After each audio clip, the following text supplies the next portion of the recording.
आदाब नाजरीन, शहर हैदराबाद में जुराइम की सतह में दिन ब दिन इजाफा होते जा रहा है। हम आपको साबिक़ा में भी जुराइम के कुछ वाक़यात बताए थे। आज उसी का सिलसिले के तहत आप बताते हैं कि जुराइम वादसात के अंदर शहर में मुकीम 4 रोहिंग्या अफराद गिरफ्तार किए गए। तो वहीं पर गैर कानूनी तरीके से हासिल करदा आधार और दीगर कार्ड जब्त किए गए हैं।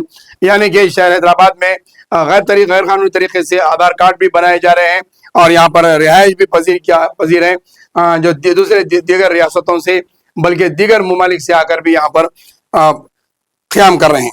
तो वहीं पर शमशाबाद में 2 मकामात पर 2 अफराद की लाशें बरामद हुई है। ये नामालूम अफराद की लाश दरमियात हुई है। तो यहाँ पर भी कत्ल का वाक़या पेश आया है। तो गांजे की मुंतकली का रैकेट बेनकाब 5 रुकनी टोली गिरफ्तार हुई है। यानी कि शहर में आज भी गांजे की मुंतकली बराबर चल रही है। हम बार बार बता रहे हैं कि गांजा शहर में कहाँ से रहा है और गांजा आने के लिए सरहद पर क्यों रोका नहीं जा रहा, चेक पोस्ट पर क्यों तफ्तीश बराबर नहीं की जा रही है। आखिरकार गांजा शहर के इलाके में दाखिल कैसा होते आ रहा है। 21 साल गजानंद, 25 साल पवन, 32 साल आकाश और 21 साल राहुल को गिरफ्तार किया गया है, जिनके का ताल्लुक आदिलाबाद चारकर बिदर से है, यानी कि कर्नाटक के इलाके से ताल्लुक रखने वाले हैं। इनके पास से 58.8 किलो गांजा पकड़ा गया। साबिक में भी इसी तरीके से 65 किलो 80 किलो गांजा पकड़ा गया है। तो वहीं पर शादी की तकारीब में जेवर गुम हो जाने वाले वाक़यात पर खुदकशी का वाक़या पेश आया है। यानी कि अक्सर हम देख रहे हैं कि जो शादी खाने के तकारीब चल रहे हैं, बड़े बड़े शादी खानों में दावतें दी जाती है 700 से 800 आदमी को, लेकिन 1000 आदमी का मजमा जमा होता है। अच्छी अच्छी ड्रेसिंग करते हुए लोग शादी खानों में शरीक होते हैं। कई वाक़यात हमारे को भी देखने में आए कि कहीं पर्स मार दिए जाते हैं, कहीं मोबाइल गायब हो जाते हैं, कभी खाने के टेबल से मोबाइल गायब हो जाता है, तो लेडीज़ के कुर्सियों पर से पर्स गायब हो जाते हैं। अच्छे अंदाज में अच्छे बारी बुरखे पहनकर ख़वातीन जो है शादी खानों में शरीक हो जाते हैं। ये ना दुल्हन वाले होते हैं ना दूल्हे वाले होते हैं। ये सब सरगना और जो है सुरखा करने वाली कमेटी, तो एक टोली का हिस्सा होते हैं जो बड़े बड़े शादी खानों में घुसकर इस तरह के सुरखे के वाक़यात पेश करते हैं। और जहाँ पर तोहफे तवायफ आते हैं, दुल्हन के अतराफ जमाए जाते हैं, तो वहाँ पर भी ये घुसकर उठा के रखने की कोशिश करते हुए गायब कर देते हैं। लोग ये समझते हैं कि ये दूल्हे वाले हैं और दूल्हे वाले समझते हैं कि ये दुल्हन वाले हैं। तो इस तरीके के वाक़यात पेश आ रहे हैं। तो शादी खानों में अफराद ख़ानदान और जो मेज़बान होते हैं उन्हें इस ताल्लुक़ से चौकन्ना रहने की बहुत सख्त ज़रूरत है।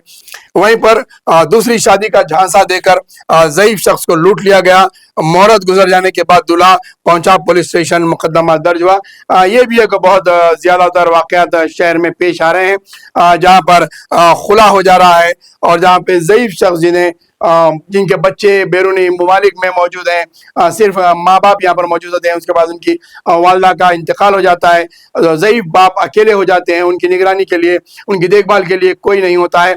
तो ये जो टोली होती है जो निकलती है शादियाँ कराने वाली, ये लोग ऐसे अतराफ में देखते हैं और करीबी कुछ जानने पहचानने वाले भी ऐसे ज़ईफ़ अफराद जिनका वजीफ़ा आता है, जिनकी जायदाद होती है जिनके नाम पर, या फिर जिन्हें किराए वगैरह आते हैं, तो ऐसे ज़ईफ़ अफराद को दूसरी शादी का बहाना दिलाकर, या फिर मौजूदा बीवी अगर किसी की बीमार है, ज़ईफ़ है, तो उसको देखते हुए ऐसे अफराद की शादी कराने की कोशिश करते हैं और उन्हें झांसा देकर उनसे पैसे रकम लूट ली जाती है। फिर उनके कुछ मोबाइल्स बनाए जाते हैं, फिर उनके जो है कोरे कागज़ पे दस्तखतें ली जाती है।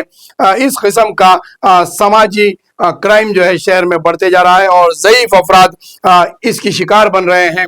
कई एक जगह पर देखने में आया, सुनने में आ रहा है कि कोरे कागजात पर साइन ले लिए जा रहे हैं, फिर उनकी जायदाद से उन्हें ब्लैकमेल किया जा रहा है, उन्हें बाहरी तौर पर जो है महर के नाम पर वसूल किया जा रहा है। फिर वो पुलिस स्टेशन जाते हैं, फिर कोर्ट पे वकील से मिलते हैं, फिर मकबरों की कार्रवाई शुरू होती है यहाँ से, फिर इनका इन्वॉल्वमेंट होता है, फिर ये बैठकर बातचीत करके मामले को 2, 4, 5 लाख में तय करते हैं और उस खातून को अलग करके उससे खुला के पेपरों पर दस्तखत करवा लेते हैं। ये एक माफिया है, ये एक झांसे का जो एक टोली शहर के अंदर ज़ईफ़ अफराद को अपना झांसा में लेने की कोशिश करते हुए टोली शहर में फिर रही है। इससे आगाह रहने की ज़रूरत है और ज़ईफ़ अफराद ख़ास तौर पे ऐसे नौजवान लड़कियों से और ऐसे अहबाब से महफूज रहने की सख्त तरीन ज़रूरत है। यहाँ पर ये लोग बैंक में या फिर मसाजिद में या फिर किसी चाय की दुकान, होटल्स पे या फिर किसी इबादत गाहों पर, चाहे किसी की मजहबी इदारा, मंदिर हो, चर्च हो या मस्जिद है, ऐसे मुकामात पर ऐसे अफराद से, ज़ईफ़ अफराद से मुलाकात करते हुए इनको अपने झांसे में लेते हैं या फिर इनके करीब पहुँच कर इनकी हमदर्दी का فائدہ اٹھاتے ہوئے انہیں جھانسے میں لیتے ہیں. اس قسم کے واقعات شہر کے اندر کافی حد تک پیدا ہو رہے ہیں. بڑے پیمانے پر اس کی بھی جانچ کرنے کی ضرورت ہے, اور پولیس ڈپارٹمنٹ کو یا پھر جو این جی اوز ہوتے ہیں, گورنمنٹ کے ریکگنائزڈ این جی اوز ہوتے ہیں, ان کو چاہیے کہ ایسے ضعیف افراد کا مشاہدہ کرے اور ان کا سروے کرے, اور ان کے اوپر نظر رکھتے ہوئے علاقے میں ان کے ساتھ کہاں پر ایسی زیادتی ہو رہی ہے اسے نشاندہی کرنے کی ضرورت ہے.